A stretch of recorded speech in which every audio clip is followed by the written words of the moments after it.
Good day, everyone, especially to you, Ma'am Leslie. Today, we are going to present our group discussion about all the topic that we had from LP1 to LP8.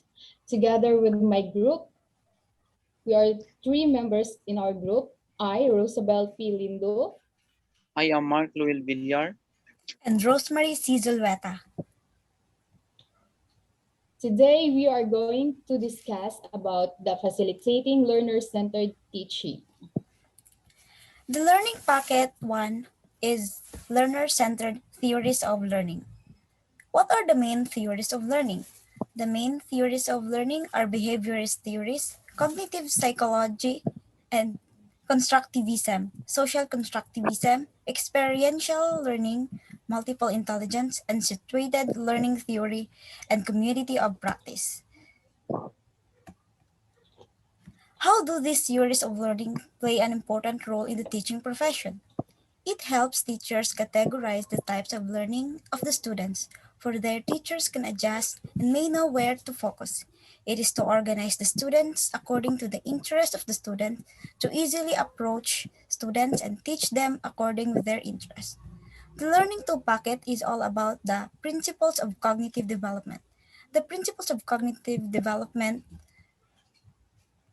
has four forms. The first is development proceeds in an orderly and predictable pattern. The process of development does not go directly with improvement. It follows the pattern. Just like a child cannot directly accelerate into a tertiary education, but he or she will pass through to the very first step of development, which is the step to a kindergarten. Second is there are periods of rapid growth, spurts in between periods of slower growth. In every stage of a child, there is a specific growth and level of knowledge a child has, but we have differences due to uniqueness and to our individual intelligence.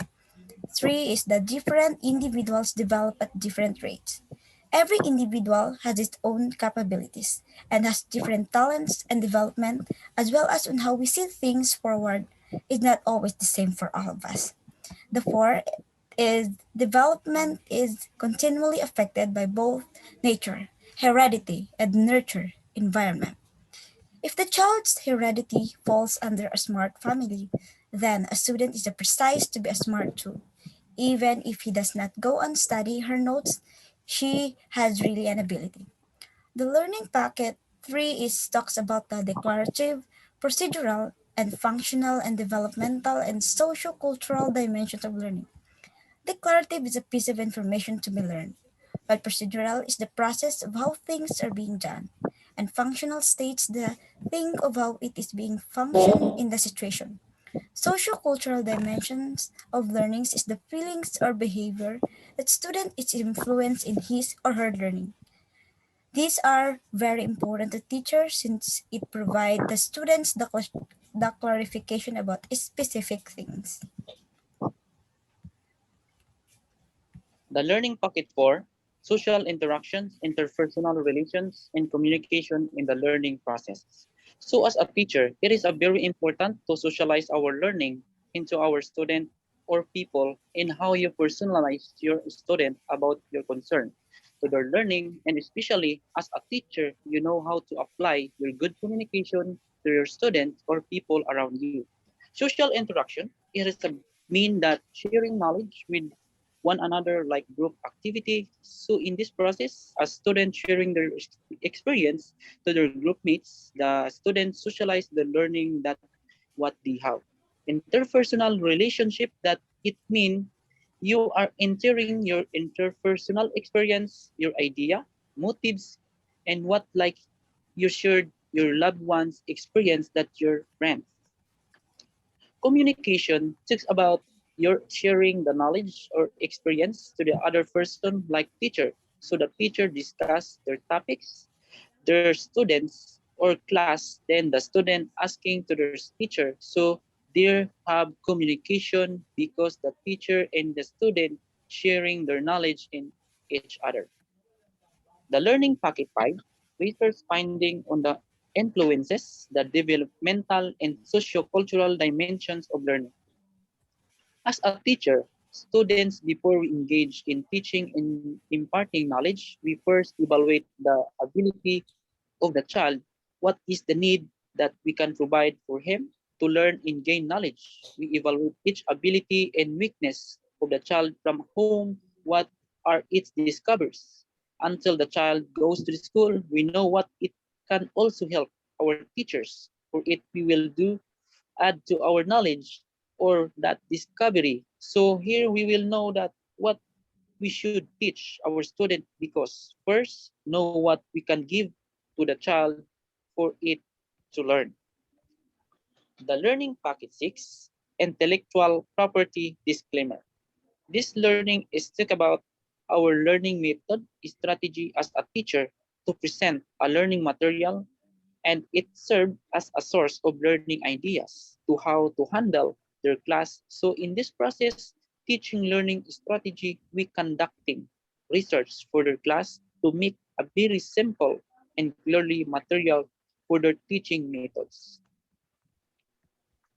And now we proceed to LP7, significance of developmental and socio-cultural dimensions of learning in selecting strategies and methodologies, concept of individual differences in learning. It provides instruction and guidelines for us as a future teacher and how to improve our strategies in teaching, and it helps us to develop our skills and how we can collaborate our future student. And through applying all about this topic, it's really helped a lot for us to our future student to develop their learning and to understand well. And it also helped in us on how we can establish the context and be having to help our student to share their ideas and to participate in the learning process. And the last one is lesson 8, different style of learning. It gives us insight about the nature and materials of teaching and the different types of strategies of learners and how we can generate about their own way of understanding. And it also information to extend their knowledge by using any kind of materials so that they can easily understand.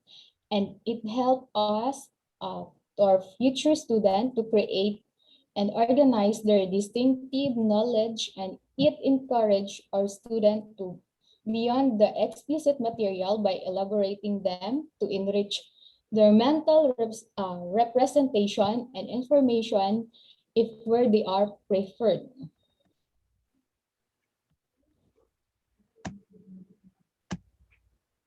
So, our reflections.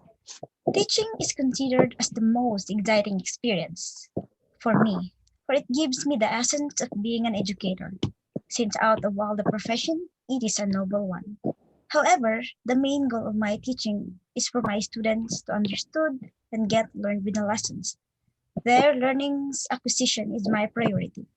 To be able to achieve it, the chosen teaching methodologies I will apply must be fit with their needs and mental ability, such as game-based learning, to which the physical activities is applied, that their mind is not always the one getting sharpened, but their physical as well, which keep their health in a good condition. Also, they can gain friendship and camaraderie because games strengthens relationship with other people. Second is the visualization, to which I am not just saying and teaching the lesson, but it can be visible to them as well. For students with an individual way of learning. Next is the project. Through it, I can see their creativity that they are not always focused on the written works, but can be excited too with arts. Through these different methodologies, my learners are not just learning and applying the knowledge they acquired, but also exploring and enjoying. So their studies will surely be meaningful. What I learned here is how to manage my class and especially how to give my students education. It's also here that I learned that this is what should be done for the child or student to learn concrete. How can we take part and interact with the people so that we can get along better with them or others? For me, my reflection is it is really important to use and apply all about of these topics so that we will know on how to manage well of our future student and to know where they're preferred. So that will be all for our discussions, and thank you. Thank you.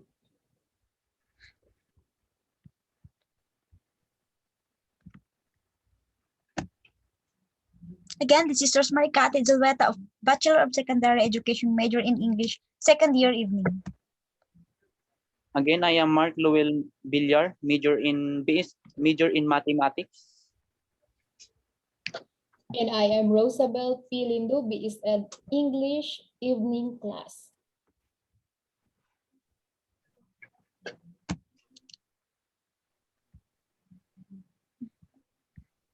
Wait lang.